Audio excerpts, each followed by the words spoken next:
आणि चालता चालता तुम्ही पाहता की बरेचसे दगड तुमच्या पायाखाली येतात. हा, मग प्रत्येक ठिकाणी तुम्ही पाया पडत चालता का रे?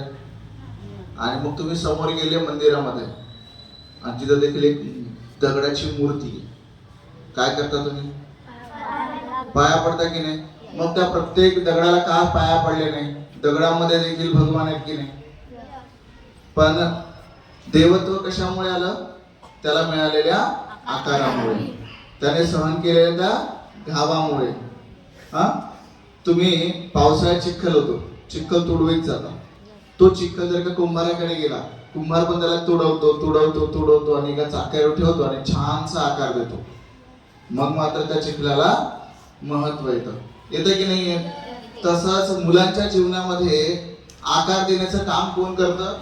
शिक्षक करतात. कुठे करतात?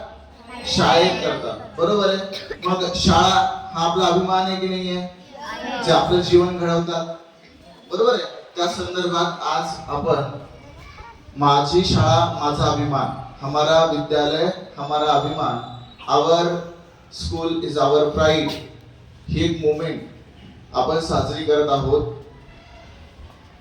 त्या अंतर्गत मला सांगा, शाळा आपल्या जीवनामध्ये का महत्वाची असं जर का प्रश्न विचारला तर बऱ्याच जणांची उत्तर येते की आपलं जीवन घडवण्याचं काम कोण करते?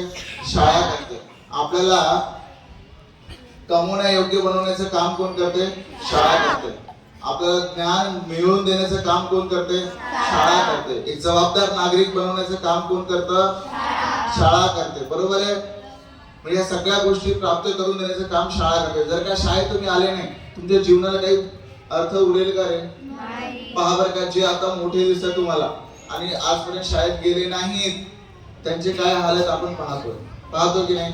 परंतु आपले तसे हाल नसणार आहे. किंवा जे शाळेत गेले त्यांचं जीवन सुधारले दिसतंय का? निश्चित रूपाने दिसतंय. मग शाळा ही अभिमानाची गोष्ट आहे हे सांगण्याची गरज आहे का रे? नाहीच आहे. मग आपण जर का शाळेत येतोय तर शाळा ही अभिमान आहे, तर आपले काही कर्तव्य आहेत की नाही शाळेप्रती? नक्की.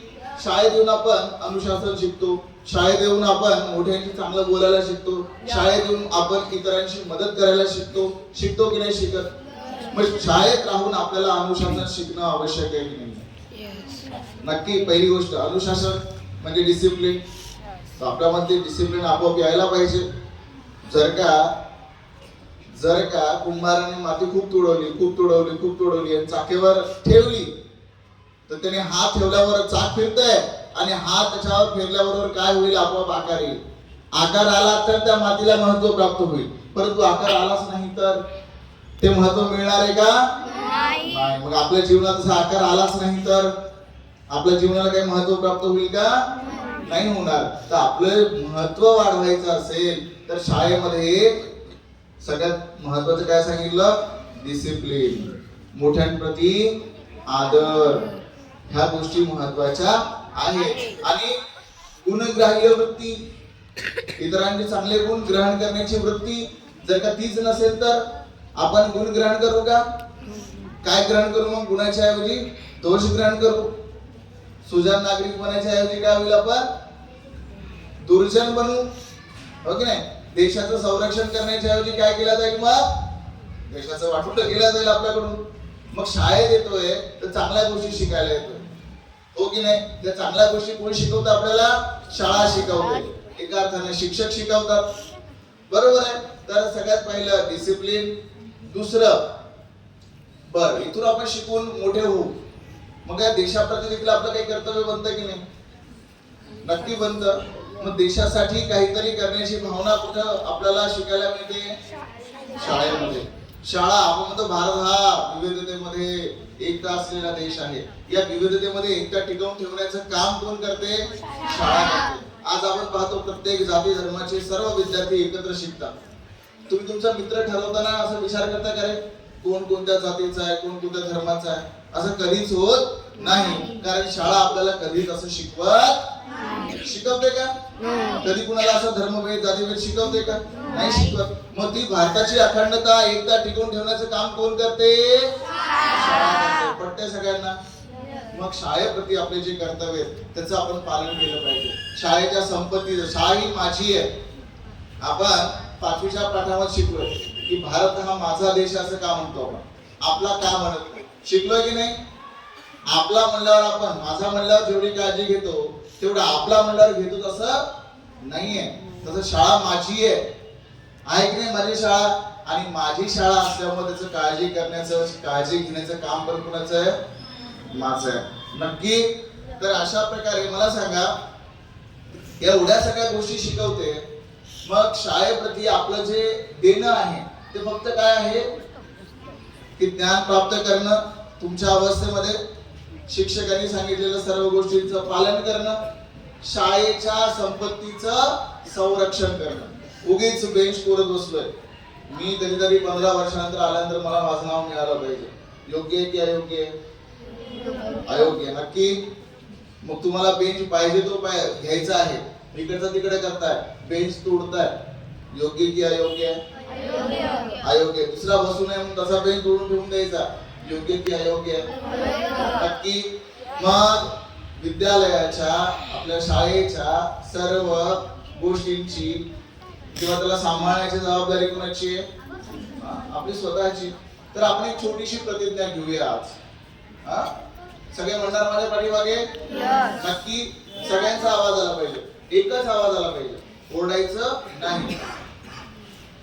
मी या शाळेचा विद्यार्थी असण्याचा मला अभिमान आहे. शाळा माझ्या जीवनाचा आधार आहे. शाळा मला अनुशासित करते. माझ्यामध्ये राष्ट्रीय एकात्मतेचा भाव निर्माण करते.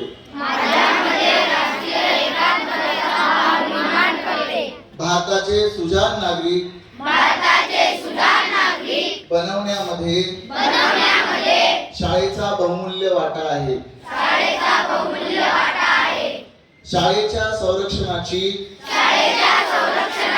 व संवर्धनाची सर्वस्वी जबाबदारी आमची आहे. मी प्रतिज्ञा करतो की मी आपले जीवन सफल बनवेल व एक सुजाण नागरिक बनेन. भारत माता की जय. भारत माता की जय. आता मी म्हणणार माझी शाळा, तुम्हाला माझा अभिमान आहे. ठीक आहे? माझी शाळा माझा अभिमान आहे. माझी शाळा माझा अभिमान आहे. माझी शाळा माझा अभिमान आहे. नक्की आहे अभिमान? तुम्ही शाळेत शिकता याचा अभिमान आहे सगळ्यांना? आता तो अभिमान दिसला पाहिजे सगळ्यांमध्ये. कळालं? पहिली बाब काय सांगितली? डिसिप्लिन, अनुशासन. तर ही पहिली बाब जरी आली आपल्यामध्ये तर आपलं जीवन नक्की सफल होईल. एवढं बोलून मी आजचे 2 शब्द इथे संपवतोय. धन्यवाद.